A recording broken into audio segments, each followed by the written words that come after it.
अगर आपको असली मोदक का टेस्ट लेना है तो आपको मुंबई की चकाचौंध वाली मिठाई की दुकानों से निकलकर कोंकण के किसी पुराने घर की रसोई में जाना पड़ेगा। वहां जहां हवा में बारिश और गीली मिट्टी की खुशबू होती है। वो मोदक नहीं जो आजकल एल्यूमिनियम के सांचों यानी मोल्ड्स में दबाकर फैक्ट्री से निकलते हैं, बल्कि वो जिसे बनाने में घर की आजी और औरतों की उंगलियां घंटों तक एक मेडिटेटिव रिदम में चलती हैं। हम अक्सर सोचते हैं कि मोदक सिर्फ गणेश चतुर्थी का एक प्रसाद है, बस एक मीठा पकवान। लेकिन क्या आपने कभी सोचा है कि एक सिंपल सी राइस फ्लावर की लोई के अंदर गुड़ और नारियल भरने का ये कॉम्प्लेक्स आइडिया आखिर आया कहां से? ये सिर्फ एक मिठाई नहीं है, ये इंडिया की कुलिनरी इंजीनियरिंग का एक मास्टरपीस है जो हजारों सालों से इवॉल्व हो रहा है। आज हम मोदक की उस जर्नी को ट्रेस करेंगे जो हिस्ट्री बुक्स में नहीं बल्कि हमारी दादी नानी की रेसिपीज में छिपी है। तो चलिए मोदक के इस अनकहे इतिहास का स्वाद लेते हैं। सबसे पहले शुरू करते हैं इसके नाम से। संस्कृत में मोदा का मतलब होता है आनंद या खुशी, यानी वो चीज जो खाते ही आपके ब्रेन में डोपामिन रिलीज करे और आपको खुशी दे, वो है मोदक। लेकिन एंशिएंट इंडिया में खाना सिर्फ टेस्ट के लिए नहीं बल्कि बॉडी के बैलेंस के लिए बनाया जाता था। अगर हम हिस्ट्री के पन्ने पलटे तो हमें इसका रेफरेंस रामायण और महाभारत के बाद की वैदिक लिटरेचर में मिलता है। लेकिन सबसे सॉलिड रिटन प्रूफ मिलता है 12th सेंचुरी यानी 1130 एडी के आसपास लिखे गए मानस्तुल्लासा ग्रंथ में। इसमें इसे वर्सोपोला गोलाकस कहा गया है। नाम थोड़ा भारी भरकम है, बोलने में डिफिकल्ट है, लेकिन रेसिपी का कोर वही था, चावल का आटा, गुड़, नारियल और इलायची। अब जरा आयुर्वेद की लेंस से देखिए। गणेश चतुर्थी का फेस्टिवल हमेशा मॉनसून के बाद और सर्दियों की शुरुआत के ट्रांजिशन पीरियड में आता है, जिसे हम भाद्रपदा महीना कहते हैं। आयुर्वेद के हिसाब से ये वो वक्त होता है जब हमारा डाइजेस्टिव सिस्टम यानी जठर अग्नि थोड़ी वीक होती है। उस समय बॉडी को ऐसे खाने की जरूरत होती है जो डाइजेस्ट होने में सुपर लाइट हो लेकिन एनर्जी हाई दे। यहाँ आता है मोदक का साइंस। इसका बाहरी कवर स्टीम्ड राइस फ्लावर से बनता है। स्टीमिंग प्रोसेस फूड को इजी टू डाइजेस्ट बना देती है। इसके अंदर का गुड़ आपके बॉडी में हीट जनरेट करता है जो ठंडे मौसम में जरूरी है, और नारियल में होते हैं हेल्दी फैट्स जो जॉइंट्स को ल्यूब्रिकेट करते हैं। हमारे पूर्वजों ने यानी ऋषियों ने इसे सिर्फ भोग के लिए डिजाइन नहीं किया था, बल्कि ये उस समय की न्यूट्रिशनल साइंस थी। ये एक परफेक्ट इम्यूनिटी बूस्टर था जिसे हम आज बस एक रिलीजियस रिचुअल मानकर खा रहे हैं। हर इंग्रेडिएंट का अपना एक मेडिसिनल पर्पस था जो आज की शुगर लोडेड वर्जन्स में कहीं खो गया है।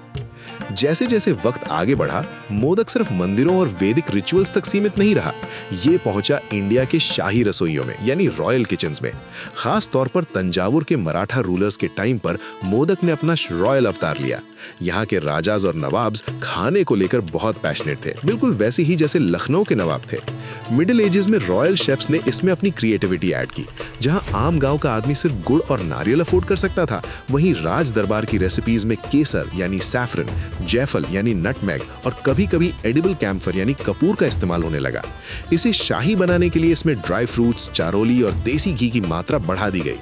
पुराने डॉक्यूमेंट्स बताते हैं कि कैसे तंजावुर के मराठा शासकों के दौरान मोदक बनाने की टेक्निक में परफेक्शन लाया गया। उन्होंने स्टीमिंग की टेक्निक को इतना रिफाइन किया कि मोदक का बाहरी आवरण यानी परी जो कागज की तरह पतला हो जाए, लेकिन इतना मजबूत भी हो कि अंदर की फिलिंग बाहर ना आए और स्टीम करते वक्त फटे नहीं। ये उस जमाने की कुलिनरी इंजीनियरिंग थी। इस दौरान फ्राइड मोदक की पॉपुलैरिटी भी बढ़ी। कुछ हिस्टोरियंस का मानना है कि फ्राइड वर्जन इसीलिए पॉपुलर हुआ क्योंकि इसे लंबे समय तक स्टोर किया जा सकता था। जो सैनिक युद्ध अभियानों पर या लंबी यात्राओं पर जाते थे, उनके लिए एक ट्रैवल फ्रेंडली एनर्जी सोर्स था।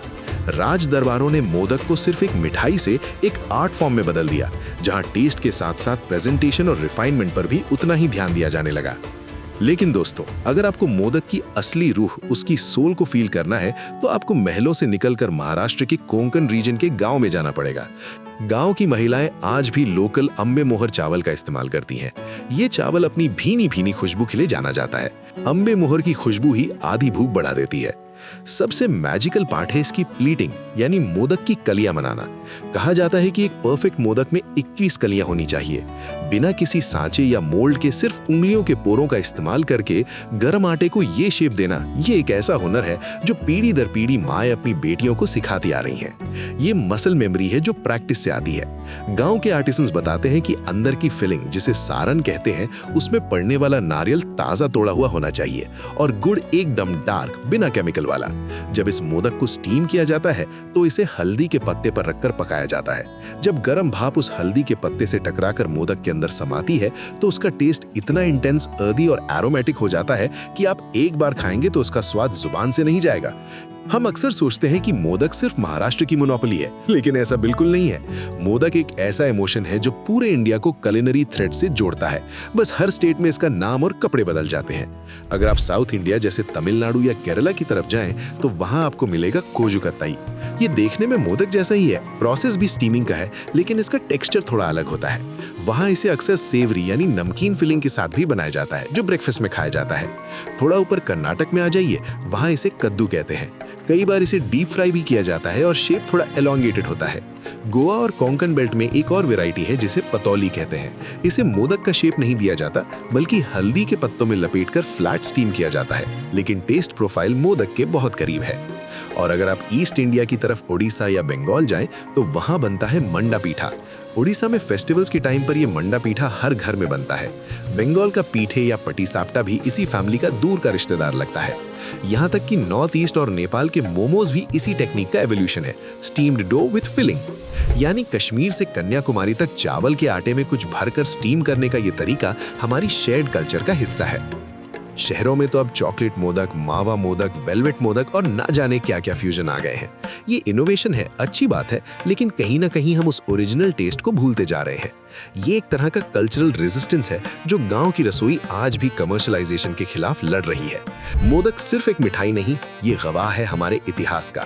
वेदों के वर्षों गोलक से लेकर आज के चॉकलेट मोदक तक इसने एक लंबा सफर तय किया है, लेकिन असली स्वाद वही है जहां परंपरा और धैर्य मिलता है।